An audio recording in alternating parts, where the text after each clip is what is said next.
Let's start off with the baseline. We've just had, Nouriel, the latest version of the World Economic Update from the IMF. Yet again, there's a growth downgrade. Do these people ever upgrade? What's going on with this? What do you think, Nouriel? Give us your reaction to the 3.2% growth projection for this year. Well, official institutions usually always are slightly more optimistic than the outcomes. But even the IMF knows we are in this world of low economic growth. Me and my colleagues at Roubini call it the new abnormal. The Chinese call it the new normal. The IMF calls it the new mediocre. Larry Summers speaks about secular stagnation. Ray Dalio speaks about the great deleveraging. I would say, regardless of the label, I think there is a broader now consensus that potential growth, both in advanced economies and emerging markets, has fallen, is in part the consequence of the global financial crisis, aging of population, not just in advanced economies, but also important emerging markets like China, Russia, Korea. After the global financial crisis, investment collapsed, the share of GDP has not recovered. So if human and physical capital are not growing as fast as before, potential growth is lower. To increase it, you need structural reforms, but structural reforms are hard to make, both in advanced economies, in emerging markets, in democracies, in less democratic countries. We also have probably an impact of hysteresis. A cyclical slump probably might have implied some slowdown or reduction in trend growth, rising inequality, redistributing income from labor to capital, from those who spend to those who save. So we have not just a global savings glut, but we also have a global investment slump. And this is a world in which potential growth is going to stay stagnant, and as there is deleveraging, first in the US, then Europe, now in emerging markets, actual growth goes below potential for a while. The third leg of this great deleveraging is now in emerging markets. Maybe the US is closer to having done some of that deleveraging and closer to achieving potential growth, but even the US potential growth is at best maybe 2%. So that's the new abnormal or new mediocre, whatever you want to call it. So John, we're talking about a situation in which, for a variety of reasons, post-crisis, growth is slower, less investment, some redistribution of, as Nouriel says, of money from those who spend it to those who save it. He didn't mention technology, which of course has big distributional impacts, all of which leads to a political reaction, which we're seeing a bit worldwide. Do you think there's a bit of a negative feedback loop here? Lower growth leads to not only secular stagnation, but sort of secular policy stagnation. Now, do you mean in terms of the IMF or the consensus forecasts, or in reality? No, I mean, I was thinking more in reality, and it's sort of a feedback loop between, disappointing economics leads to sort of toxic politics, leads to more disappointing economics. Yeah, for sure. But I would say, when you read the IMF, the WEO, the World Economic Outlook, it says we both mark down the forecast and the risks are skewed to the downside, which says, to an economist, it says, well, that means it's not a fair forecast because you're supposed to have the risks balanced. So I would like to say that the recent downgrade of growth may be fine, but I'm not completely convinced that the risks are only on the downside from that forecast. But the feedback loop that you talk about is evident. We can see it in politics here, we can see it in Europe, we can see it in Japan and elsewhere, that there's a sense of dissatisfaction that produces pressure on authorities to do things and to do things that have been different than what they've done before, which may not always be productive and with good results.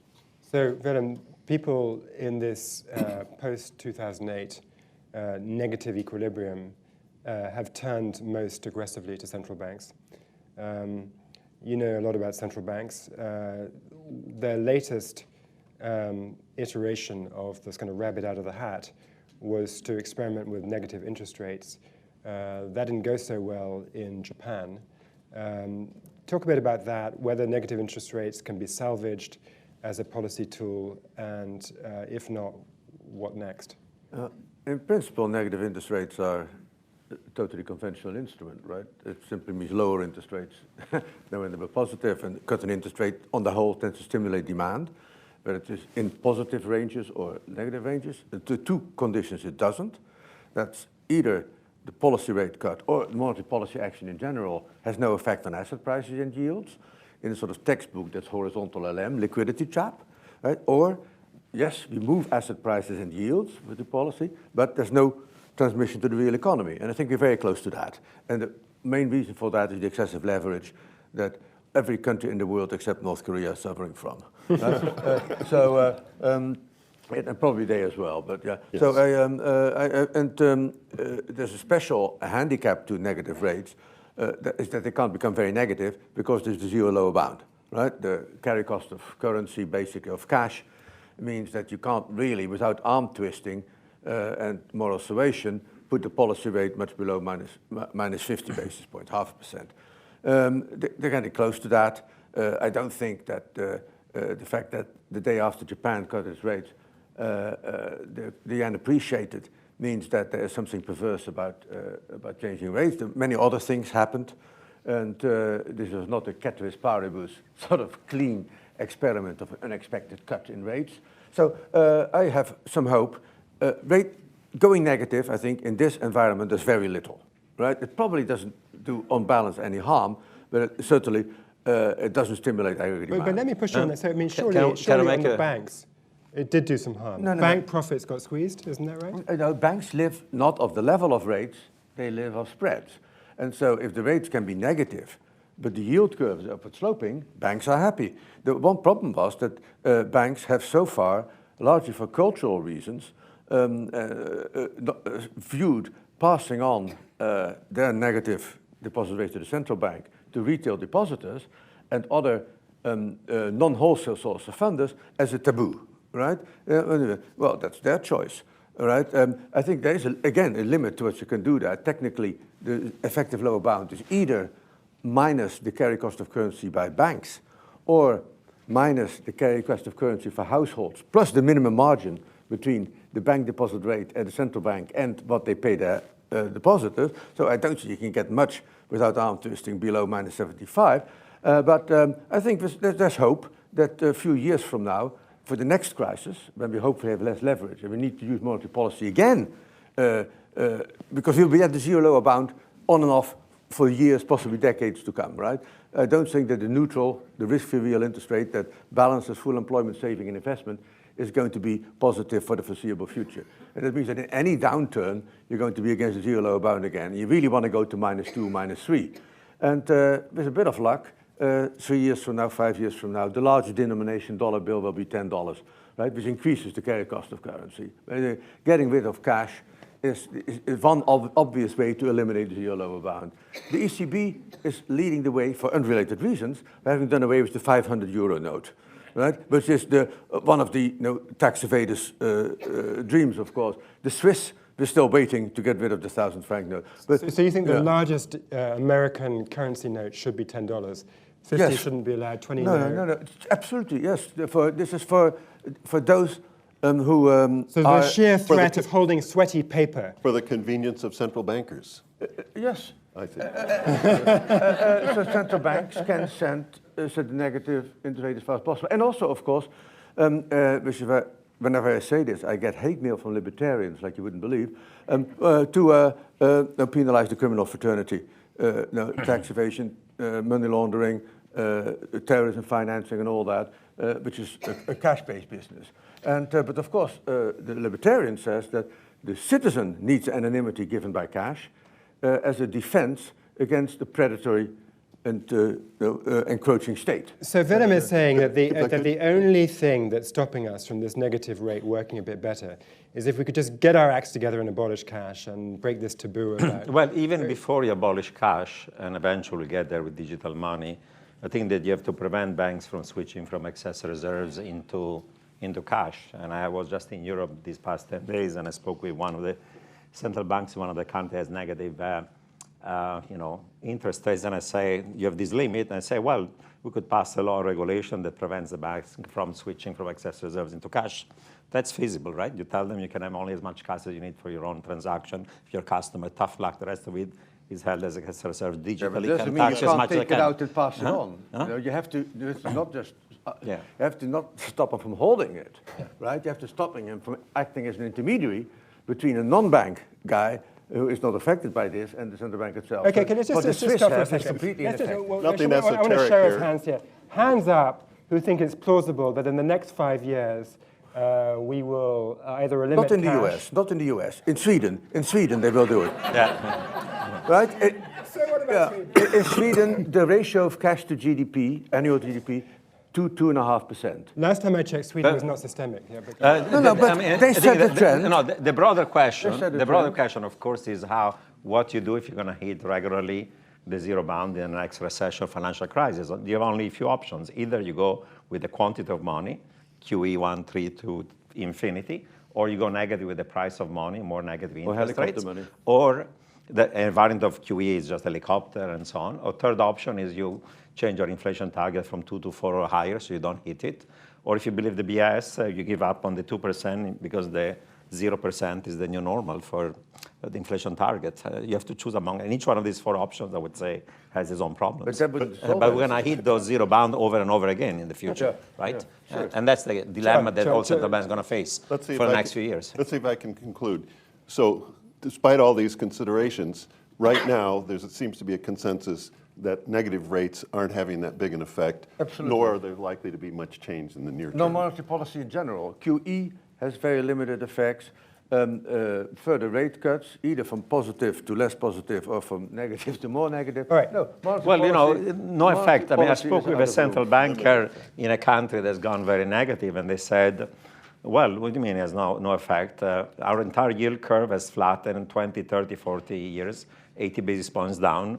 Our 10-year bond yield is negative 10 basis points and has a massive effect both on the that is not steepening, negative. That's less QE steepening, that and does the yield that. curve all the way sharply down. No. So the impact has been huge in terms of that's financial completely conditions, wrong. right? Negative rates, other things being equal, steepen the yield curve. It is QE that flattens the yield curve. No, in Japan, the opposite occurred. When they went negative, the 40-year bond yield fell 80 basis Okay. points, and the 10-year has gone to minus so 10. what we're hearing So is- it's flattened, and it's pushed down the entire yield curve. That's what happened in Japan.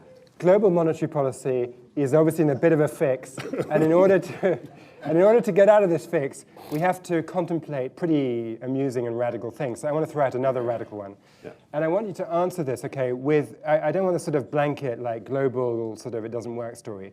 Try and differentiate between the G3. So tell me, is this more plausible in Japan or Europe or the US? Which because I think that's where What? it gets interesting. Certain instruments. For example, simple outright debt cancellation. So the Japanese central bank owns some insane proportion of Japanese government bonds. They can cancel them. Yeah, but that makes no difference, right? That's just cosmetic stuff, right? The Japanese Treasury, Ministry of Finance, is already the beneficial owner of the Bank of Japan, so you have to consolidate their balance sheets. That is completely, it's not that is cosmetic. just, it is pure tokenism. No, Yeah. it's not. No, the implied space for fiscal stimulus. No implied space, because there's fewer profits from the central bank or the Treasury. Only if you're myopic would that make any difference. Okay, so that's no good. All right.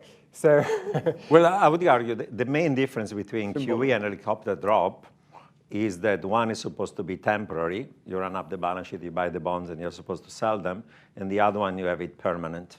The tricky thing with doing it permanent is if eventually you achieve your inflation target and velocity rises, then you have to mop up that excess liquidity. Otherwise, credit growth is excessive, we get inflation. And you can do it only by selling the bonds or by increasing the interest rate on excess reserves. So the ability of having permanent QE, meaning permanent helicopter money, assumes that demand for money is going to remain at this level forever, and you'll never achieve the 2% inflation. I again have to- Otherwise, you cannot have it permanent. Eventually, you have to go back to running down the balance sheet. I again or have to taxing disagree excess with my reserve. colleague here.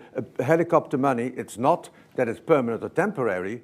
Helicopter money is additional monetary issuance that goes to fund a fiscal stimulus that is a counterfactual fiscal stimulus that wouldn't have taken place otherwise. So it's a- But you're changing fiscal policy. I'm just yes, saying, it even is. with QE, you're financing deficits. but so you but cannot change helicopter both. money is you have, not you have to QE. assume. I want the audience to observe. Of course, that- if you want that- to run that- larger deficits, you could say, I'm going to then print more money. We have glasses of But- water here, and but nobody conceptually. has thrown the water at the other person yet. So we're going to switch the subject a little bit, and I want to know whether I'm going to go to John first. Feeling like John Kasich here.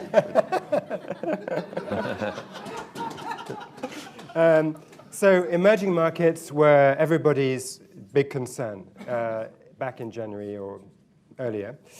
And now they've bounced back in terms of equity performance. And I guess the question is, is that sustainable in the context of, they did very well, the BRICS especially, in a period of extraordinary bull market in commodity prices, a sort of historic bull market. Now that's gone, probably not coming back. Emerging market productivity growth is down. What do you think the outlook is for the big emerging markets? Well, I suspect one lesson we've learned is that BRICS was a nice acronym, but it didn't explain much about what was going on in the individual economies. Each one of those faces a very different set of circumstances with different specific policy challenges. It's been clear that when the tide ran out, that some had lots more trouble, faced a lot more trouble than others. I think in general, the case has been that when times were good, the efforts at reform were lacking. Not shocking that politicians don't do hard things when they don't have to. And now we're going to see, first of all, why things have bounced back a little bit is because the sense is the world economy is not headed into something disastrous, so commodity prices are not going to do something terribly disastrous, and we see oil coming back. But again, what we do see is a very significant downshift in medium to long-term expectations about growth prospects in these countries, absent some structural reforms. And so the test is on. The test is different in each one of those countries, and there's reason to wonder how successful they will be. And John, if you had to pick one emerging market that does appear to be grappling with structural reform, can you think of a good example? Well, my colleagues may want. I think I would say right now they're all facing substantial challenges. The economy that has a coherent and thorough plan, in fact, is China. The question is, are they going to do it? They had the 12th five-year plan was also comprehensive and complete, and not all of it was done. So now let's see if the 13th is done. Mr. Modi in India came in with a very ambitious reform plan, and it's turned out to be harder to do than anticipated. Now let's see if he really carries it forward. But one of the large emergings, not one of the BRICS, that has actually, I think, done more than people seem to recognize and have big problems, but big prospect is Indonesia. I agree with that. I was going to mention that as well. Yeah, Modi, we have to wait, right? Clearly, came out of a state government where he controlled both houses, and what he wanted happened, and he found out that if you don't control the upper house, right, and if you can't abolish it the way Mr. Renzi tries to do here, then no, you are likely, you have to compromise and negotiate, and it's been a complete debacle. So not even the sales tax, the regional sales tax substitutes, GST. the GST has been implemented. A bit of, the country needs massive additional infrastructure investment, deregulation, especially of labor markets, increased FDI, increased labor force participation by women, and increased educational standards for women, especially in the countryside, and all, et cetera, et cetera, et cetera. I think the potential is enormous, and I have greater hope for India than for China because of China's governance system, right? You can't imagine this becoming a happy, decentralized market economy as there is more centralization of power going on now in decision-making competency than at any time since Mao, right? So I think it doesn't add up. And I'm very worried about the fact also that wherever the power is getting more concentrated, doesn't seem to be really focused on the economy. And that, I think, is a recipe for at least a cyclical hard landing, which I think is still on the cards, despite the slight recovery we had in Q1. Or rather a bottoming out of growth, which I think is the entirely predictable response of the economy to old-style, excessive credit growth driven and heavy lifting infrastructure propelled fiscal credit stimulus. Not sustainable because it built on the unsustainable debt that China's already got, but good in the short run. But I think within 2 quarters, we'll be back on this downward track. So Nouriel, the thing which interests me a lot about the state of emerging markets right now is that you're running this experiment where After the Asian crisis in the late 90s, there were three lessons preached at emerging markets. Build up reserves, have a flexible exchange rate, and don't have too much foreign currency denominated debt. So I guess they ignored the last one if you look at corporate dollar debt in the emerging world. But they did the first two, by and large. More reserves, flexible currency.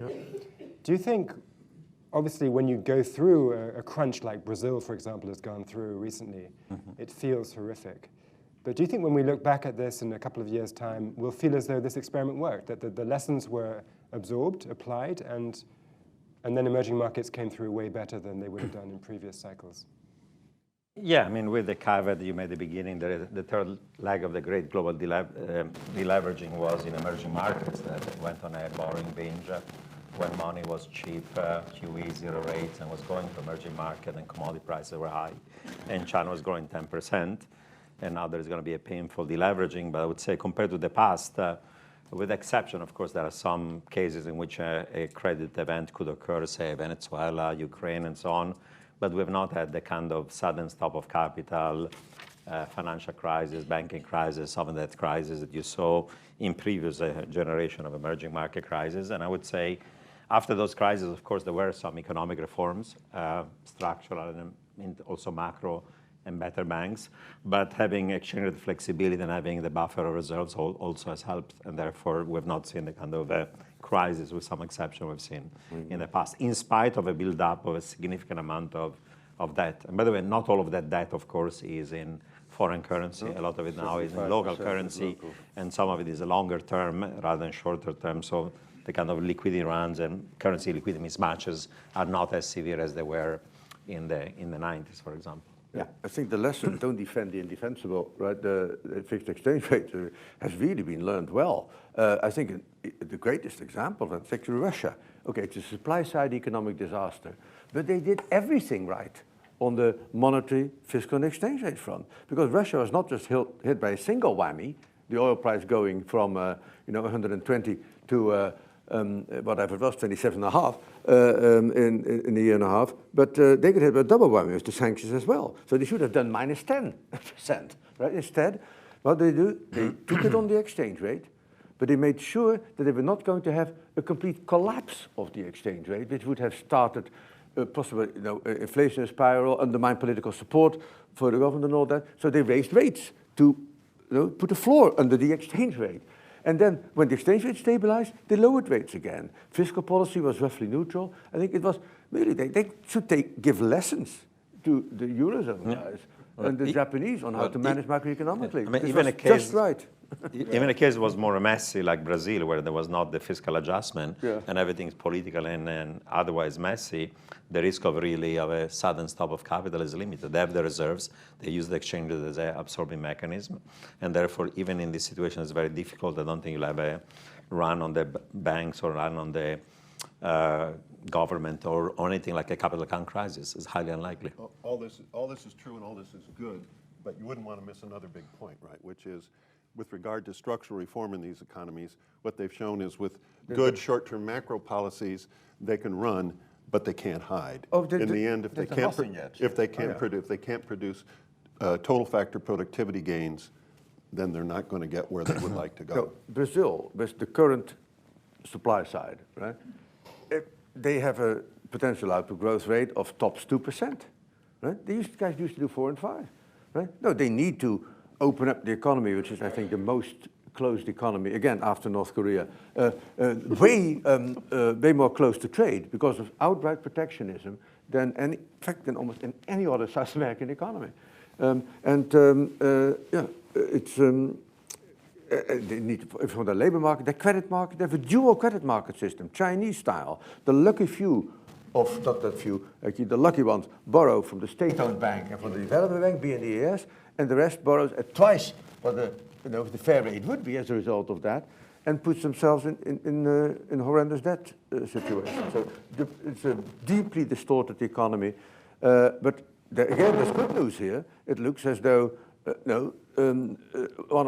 least the government that was responsible for many of these distortions is on the way out, and so Brazil may have, if we have a general election, right? Which is not at all impossible before the end of the year. Then we have a government that can focus on economic issues rather than on survival. But what's interesting here is that the Washington consensus, sort of, orthodox advice, which has been hugely maligned, particularly since 2008, in this case was listened to, adopted notably by Russia, as you say, in the further irony, and actually worked. And to the extent that there are problems in emerging markets, it's the non-application of further economic orthodoxy on the supply side in terms of microeconomic reform. That's the problem. And the macro has been a success. Yeah, but I would add, for the last decade until 13, emerging markets were lucky. China was growing 10%. You had the commodity super cycle. You had zero rates and QEs all over the world. So there were three major global tailwinds and now headwinds. Two in the easy years, lots of these countries ran loose monetary, fiscal, and credit policy. Two in current account and fiscal deficits. Growth falling, inflation going up, the fragile five, and a few others. And then most of them did not do the structural reform. If anything, the model became state cartelism, state-owned enterprises, state-owned banks, protectionism, resource nationalism, you name it. Was in China, was in Russia, was in India until Modi, was in Brazil, was all over emerging market, and now they're paying the consequences. Yes, financially they're more stable because of flexible exchange rate reserves. There's nothing so they wrong got with lucky when the tide turned around, they had the buffer. Right. Okay. The Washington consensus was right, except they were probably too dogmatic on capital controls, which under certain circumstances can be useful. But for the rest, yes. I mean, it's the so-called discrediting is just the confused writings of... Yeah, but don't forget, the folks who originated the phrase currency wars were the Brazilians at a time when their fiscal policy was as wrong-headed as it might have been. Yeah, but that was not the Washington consensus. Nouriel, you wanted to say something actually about currency wars. What's the next stage in that story? Because yeah, well, there were rumors that there was an agreement at the G20 in Shanghai that a stronger dollar was actually bad, was exacerbating risk-off because a stronger dollar implied a higher chance that China would do a step deval, was implying lower oil and commodity prices that were leading then to credit spreads to go through the roof, global equities falling, and inflation expectation collapsing. And of course, strong dollar was weakening US equities and global. And I think that there was not a formal accord, but there was an agreement that a stronger dollar would exacerbate this risk-off, and risk-off became risk-on in part because the data out of China were not a disaster, in part because the Fed went very easy, in part because US was not faltering, but also in part because the weakness of the dollar could reverse all this cycle, stronger commodity prices, lower risk of China devaluing, and global equities going up. But by talking to European and Japanese officials for the last few days, I got the sense that this accord has become a discord because European and Japanese say, wait, after Shanghai, we play by the rules of the game. US growth went higher. US inflation and expectation went higher, while in Europe and Japan, growth has gone lower, and inflation expectations are going lower. In the meanwhile, US stock market has gone back to what it was before, while in Europe and Japan is even lower. And in spite of all these things, the dollar now is weakening, and that's really killing us in terms of achieving our growth and inflation target. And what happened was that the Fed went very dovish. The FOMC, then Janet Yellen, there are some Fed officials actually actively in their speeches talking down the dollar. So a senior ECB official told me in private, first of all, Janet Yellen should rein in her troops, meaning telling them to shut up and not talking down the dollar. And it was a threat for the first time I heard the ECB official saying, if that doesn't happen and there's not agreement this weekend in Washington, we could do QE with foreign assets. There was a polite word for Forex intervention unilaterally.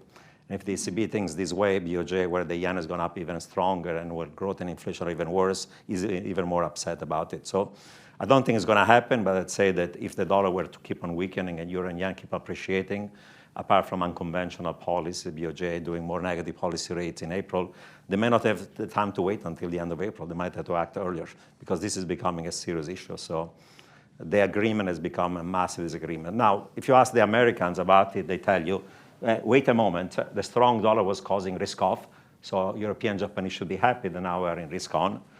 Two, we are in a situation in which if growth is weak in the Eurozone, you can use fiscal policy rather than using exchange rate and beggar the neighbor policies.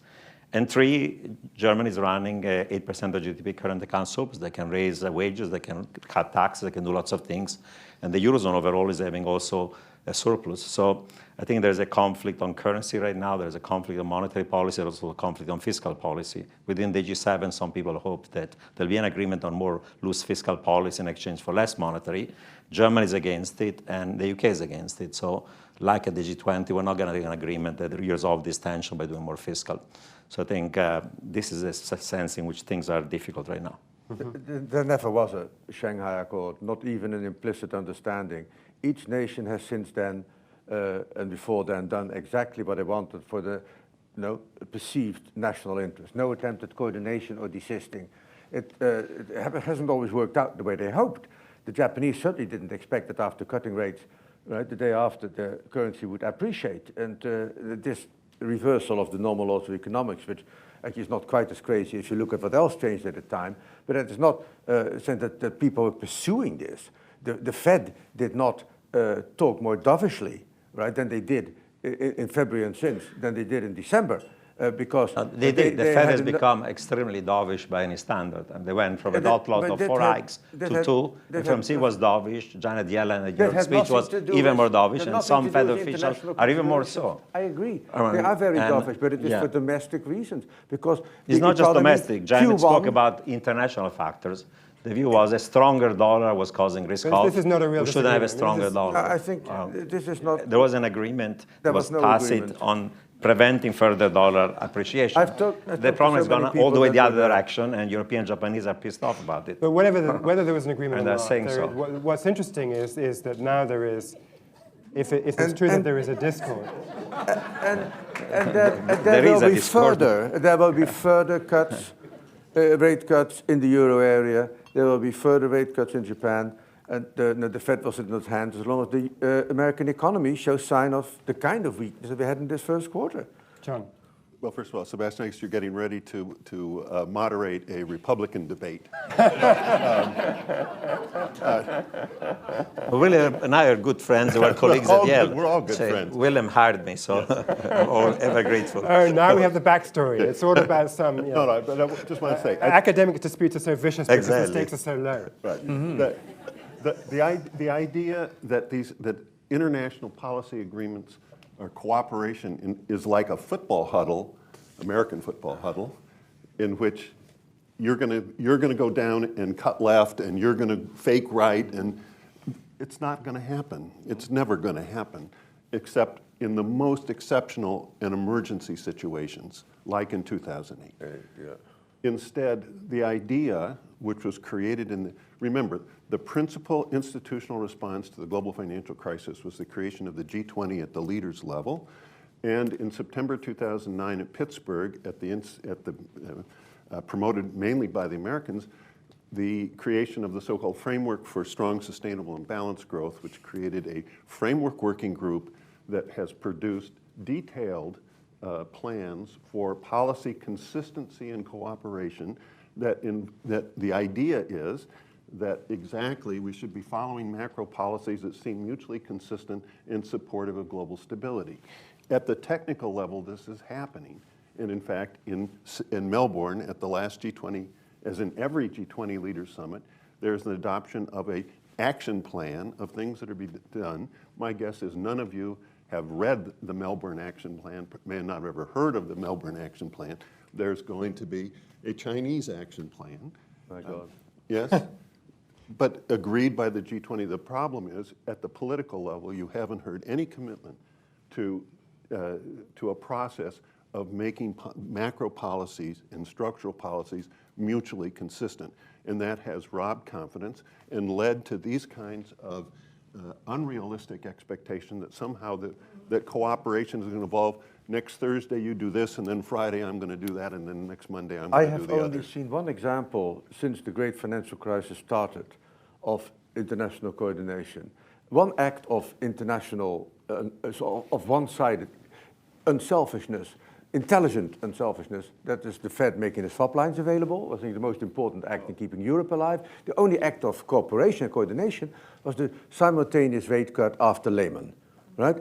And then we had there's supposed to be a fiscal coordination in November 2008 meeting. What there was the coordinated announcement of national fiscal policies, all of them expansionary, right, which had already been agreed on without any consideration for their internal coherence. So there was no coordination of policies. They just happened to all be in London at the time, and said put it on a sheet. So there has been no cooperation. Reading from my notes here, which are always formally prepared by the Council on Foreign Relations, it says, at this time, I would like to invite members to join the mosh pit In prayer.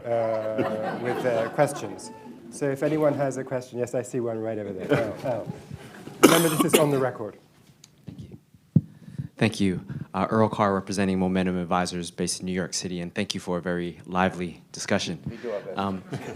As you know, it's an election year in the United States, and the four leading candidates are all opposed to the Trans-Pacific Trade Partnership. If TPP is not passed, how important does that affect global growth? If it is passed, how important is it as well? Who wants to say that? TPP, how much does it matter? Well, you know, whether it's passed or not depends, of course, on who's going to win the election. I mean, Hillary Clinton has said there are certain things she doesn't like about it.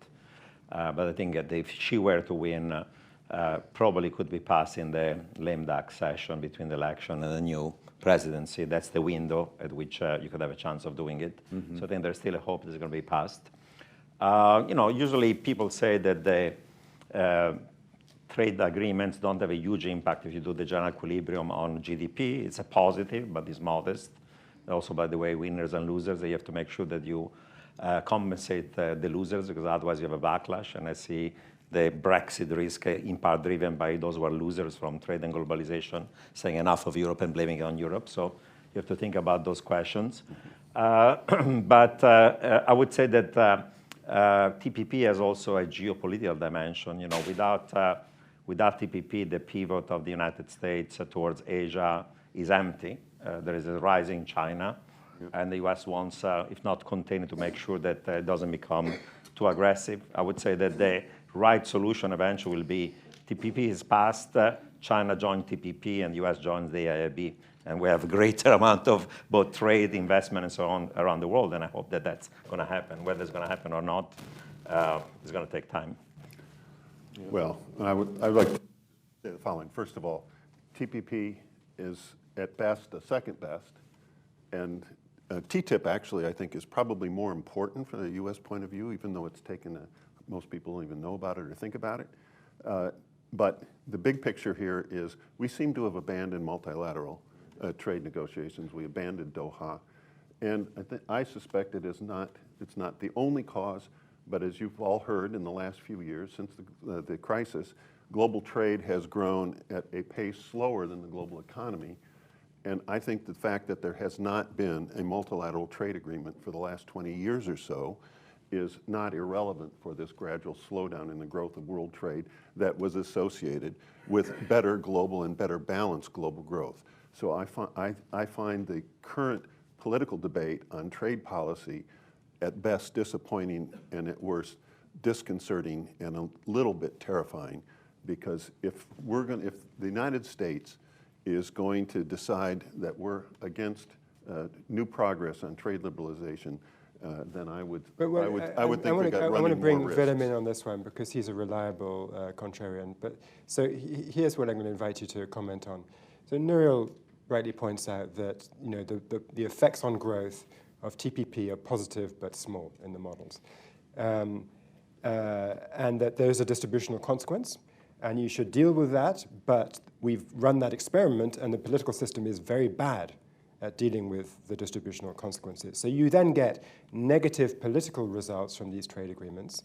Isn't there an argument for saying, look, for this rather modest economic gain, the political costs are too high, and this globalization experiment has been pushed a long way, further than the politics is willing to tolerate, and it's time to cool it?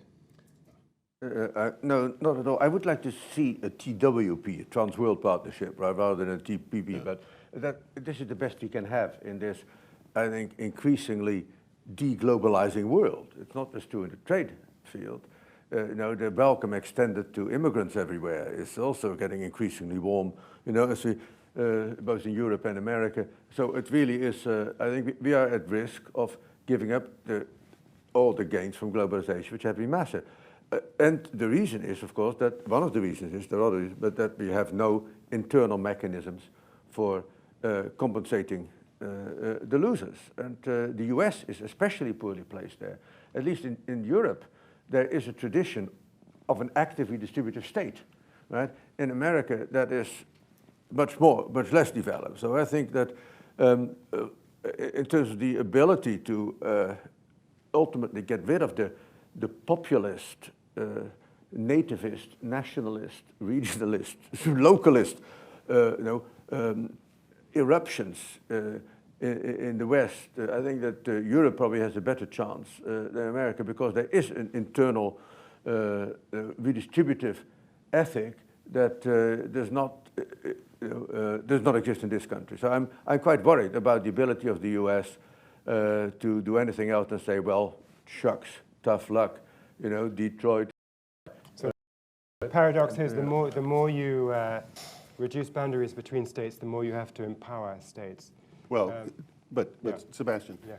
just take Or your allow people to move. Take your discussion, flip it around. What if WTO had been rejected? Would we be in a better place? I don't think so. That happened in the 90s. We tend to look back on the 1990s as a time of great prosperity in the U.S. and success and improved productivity, right? And good wage growth. That came in the wake of the last significant agreement on trade liberalization. So what we're missing here is a lot of this discussion reflects not the lack of compensatory measures, which are always difficult, but the sluggish growth in the overall economy. In the past, relatively rapid growth compensated politically for these kind of problems. Okay. All right, let's go to the lady on the aisle there. Thank you.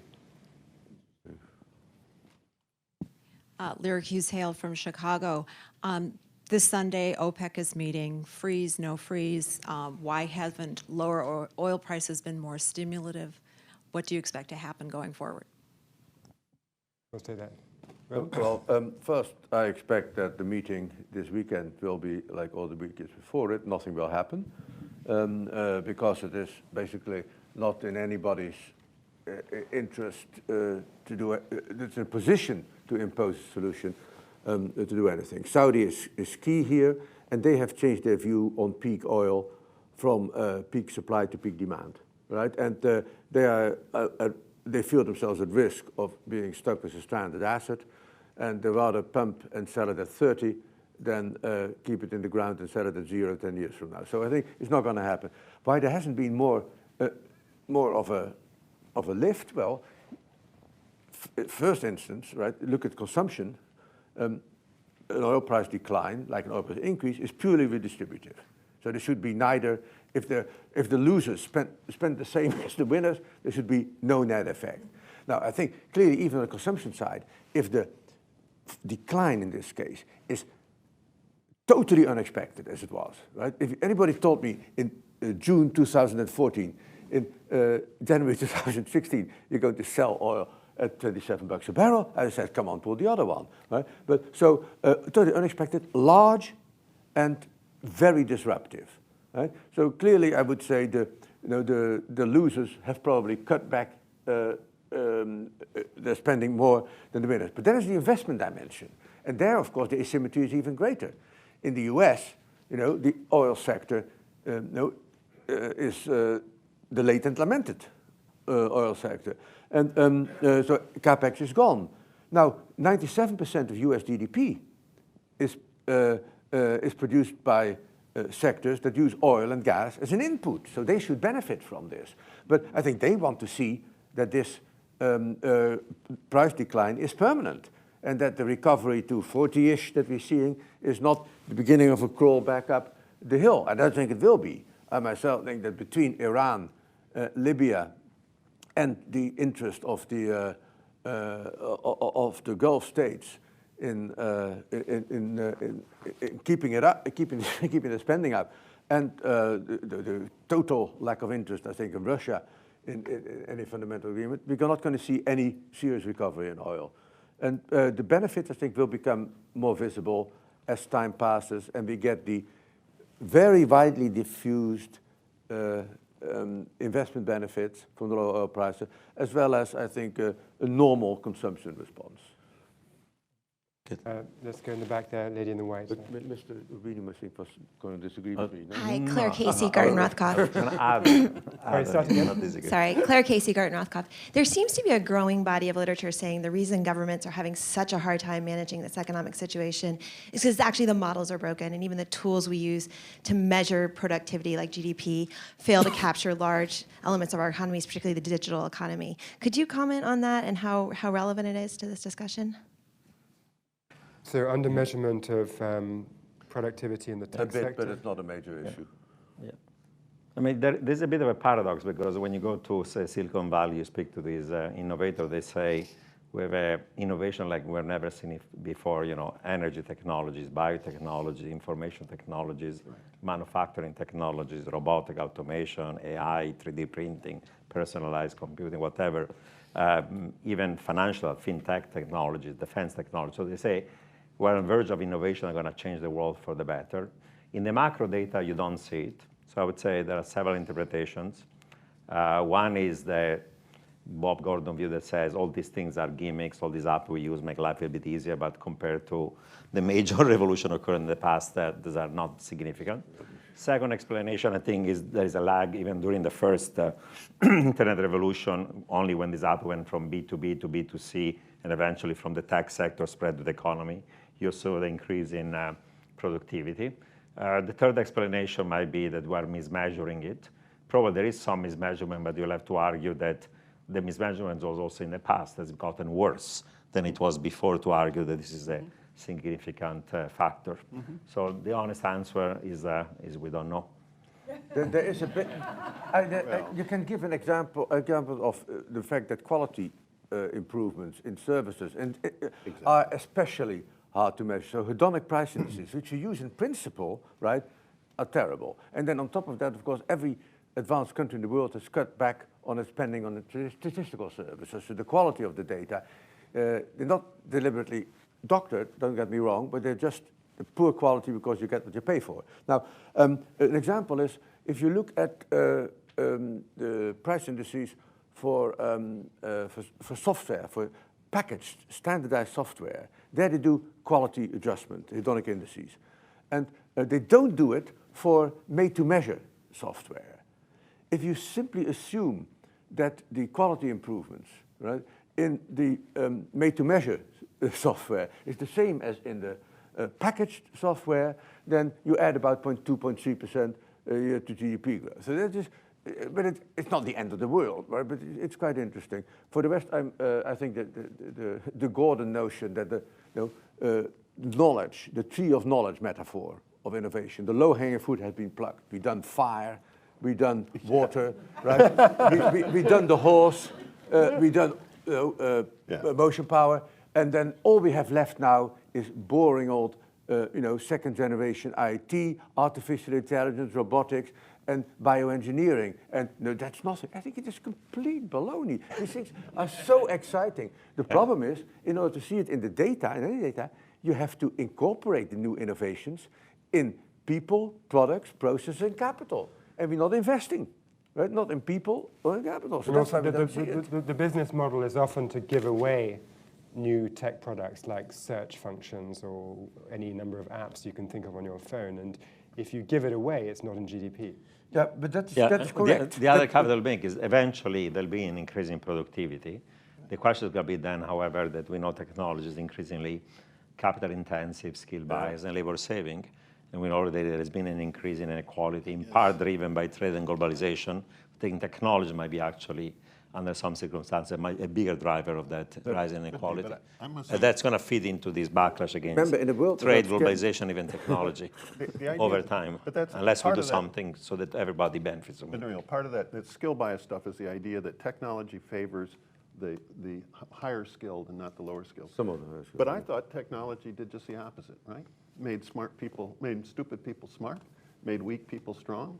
So it's not obvious to me that the long-run effect of accelerating technological advance is to disfavor or has had a regressive distributional impact. Well, I think we take that for granted without thinking it through. No, I think just in general you're right, but I think for artificial intelligence, and basically we'll be able to run banks without people before long, right? And hundreds of thousands of jobs are going to be wiped out here, replaced by just a few high-tech quants and You're not turning Luddite, are you? But no, it's true. Only And fine economic and research so I within think, banks is again, gonna the challenge will be how do we deal with a world, which I think we are headed for, where basically income and work will have to be decoupled. I think the answer is you move to a guaranteed minimum income, what Tobin and Friedman call the negative income tax, right? The sort of super earned income tax credit, but it's not even an earned income tax, a super income tax credit, even if you don't do anything. An unearned income tax credit. And then again, here the US is again poorly positioned because it doesn't have this position. Even that doesn't solve the problem because there's a cultural problem that we have to learn to define ourselves as human beings without work. And that is going to be much harder even than, I think, introducing a guaranteed minimum income. That we should all live so long to face this problem. We're getting a bit I think existential. I think we 50 need years another question right here. 50 years from now. Yeah. Thank you, Judith Kipper. Excuse me. Climate change is probably the single most important shared global problem that we have. Yeah. We're already seeing its impact in all sorts of ways in many places on the globe. It's had an economic impact in some countries already. Have you factored the consequences of climate change into any of your assessments, and what do you think will be in the next 10, 20, 30 years, those consequences? Because it seems to me it's going to be major. Well, let's focus that maybe on, well, we could take the example of the UK financial sector, which has been required by the Bank of England, right, to change the way it accounts for contingent losses. And again, also the sunk, what do you call it, the stranded asset stuff, right? Yeah. That's part of, Right. Usually the argument on global climate change is set in terms of at which point in time, 10, 20, 50, 100 years ago from now, Washington or New York are going to be underwater and so on. But I think the impact in the short term is actually already evident. Take, for example, what's going on in the Middle East. There are about 15 to 20 million people between Middle East, North Africa, and Sub-Saharan Africa that are displaced. And what are they displaced by? Global climate change that is leading to desertification. Desertification leads to collapse of water resources, and then you have collapse of agriculture. And guess what? Then they start to kill each other. People forget that before the Syrian civil war started, you had 4 years of a massive drought. And the same things happen in many of these other failed states. So if Europe is worried about how to absorb 1 million refugees last year, you have about 20 million people that are knocking on the door of Europe. And unless we do something about the next few years, it's going to be a total disaster economically, also in terms of what's going to happen for Europe as a major threat. So the consequences of these things are not 50 years from now. They're things we have to think about today. I agree. Sorry. I was going to say something very simple. If we're not willing to talk about charges for carbon use, i.e. carbon tax, then we're not serious. It's that simple. At first, I think it's sort of too late, no matter what we do, right, to stop us bouncing through the 2%, so 2 degree increase. So it's going to be a little show of horrors.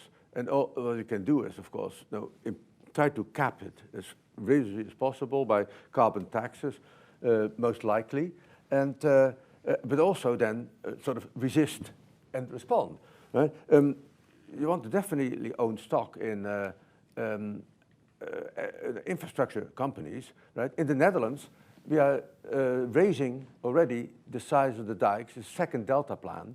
We're creating artificial dunes now also to be ready for global rising. We're going to need to construct 1,600 miles of sea defenses in Bangladesh unless that country is going to be underwater before. And so, but Julia is completely right also on the refugee issue. To call the Syrians and the other Middle Eastern and Central Eastern and Africans coming into Europe a refugee crisis as opposed to a migration crisis, that is incredibly superficial.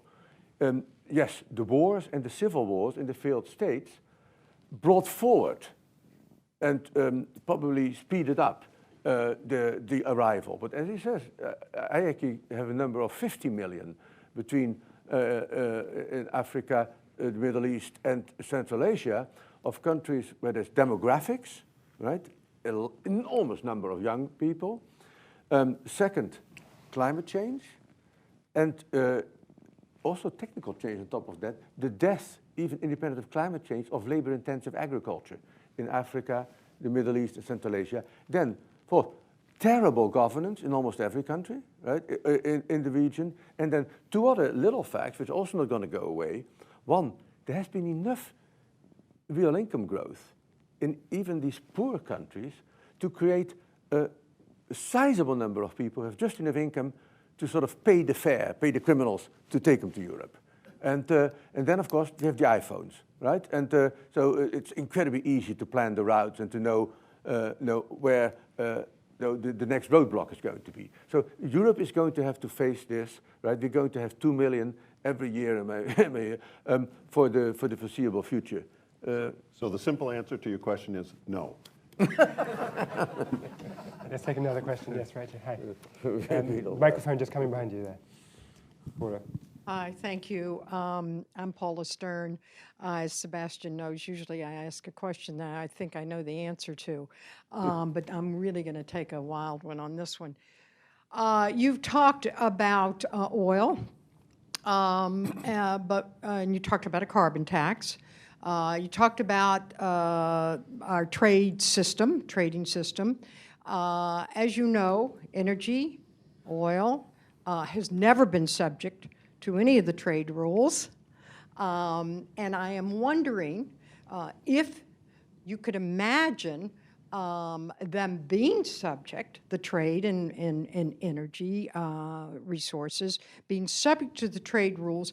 Would it help in any way from a climate change point of view, as well as an economic point of view in terms of growth? Can you imagine a world, and would it be better or not, if we applied the trade rules and the restrict the which are based on economic principles to the trade in oil or gas and other resources? What is special about oil trade? Yeah. What kind of trade rules do you mean, Paula? I mean, WTO. Well, On subsidies, on dumping, on, it's just, I don't know. I mean, we've never done it all these decades. is oil exempted from that? Even though it's the largest traded, Yeah. Yeah. traded item. Yeah. I would make only one point. Probably compared to 20, 30, 40 years ago, OPEC is less powerful, and therefore its ability to affect through restricting supply and so on global prices is less. First, it's very fragmented economically and politically. One of the reasons why they say they're not going to do a deal is because, of course, they don't want to make any favor to Iran and Russia as long as Assad is in power in Syria, leaving aside other types of issues. And with the shale gas and oil revolution, lots of new production in other parts of the world outside of OPEC, probably that cartel is not as powerful as before. Right. So its ability to affect price is not the same as it was. You know, we had 3 major global stagflationary shocks that were driven by a geopolitical shock in the Middle East that led to an oil embargo. 1973, Yom Kippur War between Israel and Arab states. 1979, Iranian Revolution. 1990, Iraqi invasion of Kuwait. This time around, the Middle East is burning. You have failed states right and left, Syria, Lebanon, Iraq, Yemen, Libya, you name it. So you would think that the fear premium will be through the roof, and instead oil prices are lower and lower. Why? Because there is this glut of supply, and part is the shale gas and oil revolution. So luckily, the same kind of meltdown in the Middle East in the past led to spikes in oil prices. Today is not occurring because there are so many more suppliers. But it's easy to be either pessimistic or cynical about this, but of course COP21 meant that there are no major countries that are in denial on climate change and the need for action. The decline in energy prices in some countries, like India, like Indonesia, have been used to reduce fossil fuel subsidies. There is room for practical action in the near term, and you just got to keep the pressure up. It's not going to get solved quickly, but I think ultimately they're just, as I said before, if we're not willing to impose a tax on carbon usage, then we're not serious. I agree. Yeah. Let's squeeze one last question in. We'll go right over here, yeah. Thanks, Sebastian. Frank Finelli from the Carlyle Group. Nouriel, I enjoyed your ECB trip report yesterday. You talked about the ECB acting perhaps this summer, which is right about Brexit time. What do you think is going to happen with Brexit, and how does that drive activity with the ECB and the Fed? Well, Almost achieved an hour on the global economy without talking about Brexit, so that's pretty good. well, we don't know what the result's going to be. The vote is going to be close. If the UK remains, it remains. I think the most interesting case if there is a Brexit vote. In that case, I think the Europeans have two options. One is to say, well, can we renegotiate and give you something more so that you're going to stay and have another referendum? I spoke with some senior European officials who told me, the French, the German, Italian, unless the vote is very, very close, if they decide to exit, then we'll have to negotiate essentially a divorce, because otherwise Europe becomes a Europe a la carte, and the Poles and Hungarians, everybody else is going to say. And there are also limits to how much more you can give them given current treaty. So I'd say that option is not there. So there is then negotiating of exit. I think the short-term impact is going to be sell-off of the pound, sell-off of the stock market in the UK, weakness in economic activity because of confidence effect. The BOE most likely either stays on hold or eases. Unlikely they would hike unless there is a disorderly collapse and a sudden stop. And then in the medium term, I would say the impact on the UK depends also on what happens in the rest of Europe. If the rest of Europe stays together as Europe and the Eurozone, then probably the impact is different than if there is a disorderly collapse of the Eurozone, in which case the UK might say we're better off being an island outside of this messy club that was sinking. On net, I would say the impact is going to be negative over time. It depends very much on whether you can renegotiate access to a single market. I don't think it's going to be easy. The Norwegian model implies you accept the regulation as they are, and you have free mobility of labor. And even the Swiss model, where they renegotiated for 40 years access to the single market, the condition was free migration. So even if you could renegotiate a la carte every agreement, at the end of the day, EU requires free movement of labor as a condition for access to the single market. And therefore, if you voted against it, you'll have a problem. You'll have restricted access. I think the biggest loser is going to be probably the City of London, because while the French and the German want the UK to stay in, if they really are so stupid to leave, they're going to try, however hard that might be, to have Frankfurt and Paris as being more important financial centers for Europe and try to crowd out as much as they can the City of London. I think we should probably leave it there. Thank you to everyone. We've done, we've contemplated the end of money. We've contemplated existential angst in the face of the end of work. So thank you to the panelists, and thank you to you.